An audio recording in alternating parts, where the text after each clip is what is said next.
So I got me another little test piece here because I want to see this ivory.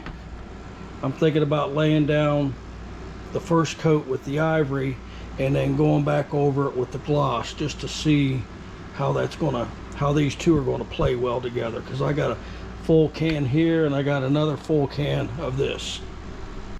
Okay, so that's the gloss laid on top of it, so I'm going to let that dry now, and it looks like it's going to work for what I want, because it's wider than that. So as you know, I have a wind and humidity problem outside, so somebody mentioned painting them in the shop. So yeah, we're going to wipe. That's nice and smooth. I've been checking it, so that's ready to be wiped down. And my plan of attack is to crack the bottom of the door, turn the fan on, and then hang them from there and paint them right in front of that door. Yeah, so just that little bit of painting there got a pretty good smell going. Not real bad. I've had worse in here, but yeah, you know, I'm going to leave the ACs running just to keep the humidity down, and we're going to give this a shot.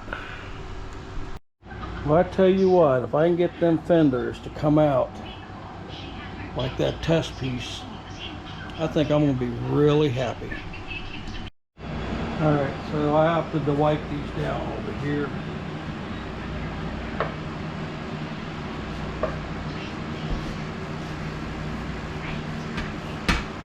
Okay, so I went ahead and wiped down the other one, and what I've done here is I've protected my lift. That's some pipe insulation, and we got the fan going, got the door open. I'm ready to lay some paint.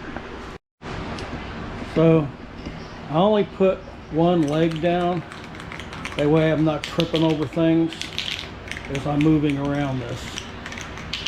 I've shaken this for about 2 minutes now. This is the ivory.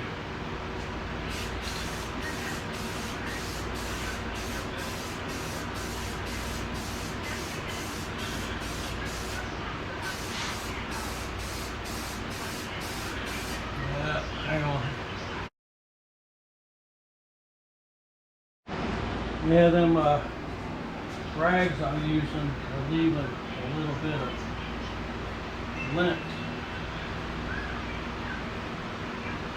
Let's see what happens with that.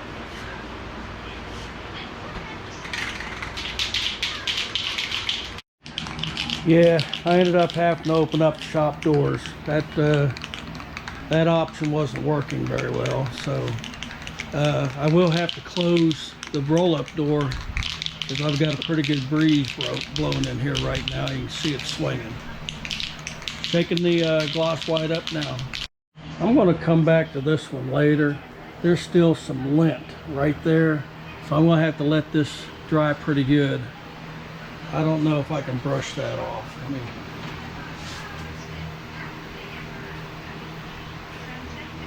you can only see it at a certain angle. Let me lay white on it. Heck, if that doesn't work, then ain't nothing but to redo this one again. But let's see how that turns out.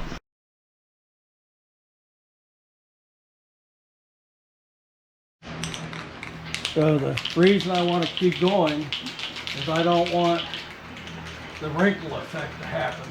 So this is tacked up. And here's the gloss white.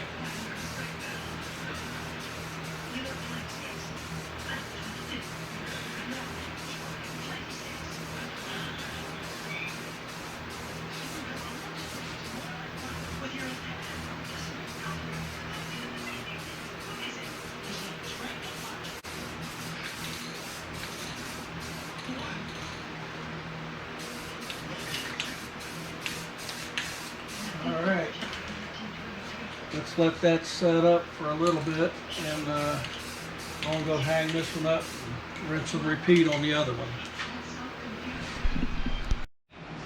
Okay, so this one I did dust the whole thing off with the paintbrush. I think the humidity's playing with me right now. I'm not getting the gloss shine that I got on the other one. I mean, it doesn't look bad, but yeah. So, like I said, it's 75% humidity out there. I got the first fender back up, and I'm just going to do one more light coat, but I'm running the humidity down here in the shop, so maybe I get that sheen back out that I was looking for. All right, well, I'm trying to get back to normal here in the shop. It's finally just about breathable. So we got the front tires done. Fenders are going to be what they are. I think they actually look pretty good once we get a coat of wax on them, but that'll be a couple days down the road. Rear tires are ready to go. So I stopped and picked up a new bottle of chrome polish, the blower. So basically Windex and paper towels and wipe it down good, and then I'm going to use the polish on it, and that's probably all further I'm going to go with the blower, but I think that'll bring it back out. We do have new decals that I can get put on, and then we are going to finalize everything with a coat of this, but it'll get washed down one more time, and then we're going to coat everything with some detailer. So yeah, I think it's going to look pretty good. Some Armor All on the seat, and the I guess it'd be a good time to do the gas tank too while I'm that far into it.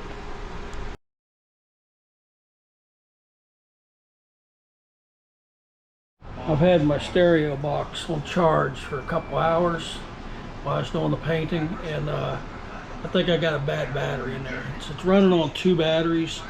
One of them I know is probably 5 or 6 years old, so I'm gonna pull the batteries out, charge them separately, and see which one's bad.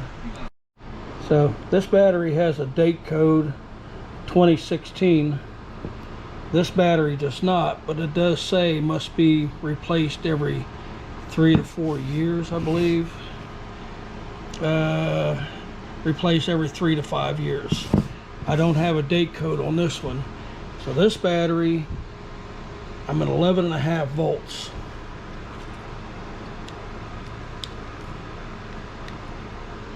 And this battery, I'm at 11 volts.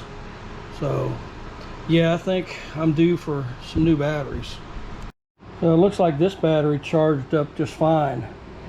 And we're up to almost 15 volts and very little current draw. So I'm going to move it over to the other battery and see what happens. This is the 2016 battery. Well, this battery's been on charge for a little over an hour, and it hasn't changed. We're just a little over 12 volts and still pulling 0.5 amp. So yeah, there's something that's dried out in that battery, so I'm going to replace just this one. That one come out okay, so wish I had a date on it. Thanks for watching. I'm done for the day. That was a struggle. That thing probably weighs, this mat probably weighs 100 pounds, if not more. About 3/4 of an inch thick. Had to use my mower jack to help me get it up on the mule. I think I'm going to give this to the neighbor, since he's got horses over there. He might be able to use that over there. I just been tripping over it. I mean, yeah, I drag my feet, but I've tripped over this thing so many times, I'm ready to get rid of it.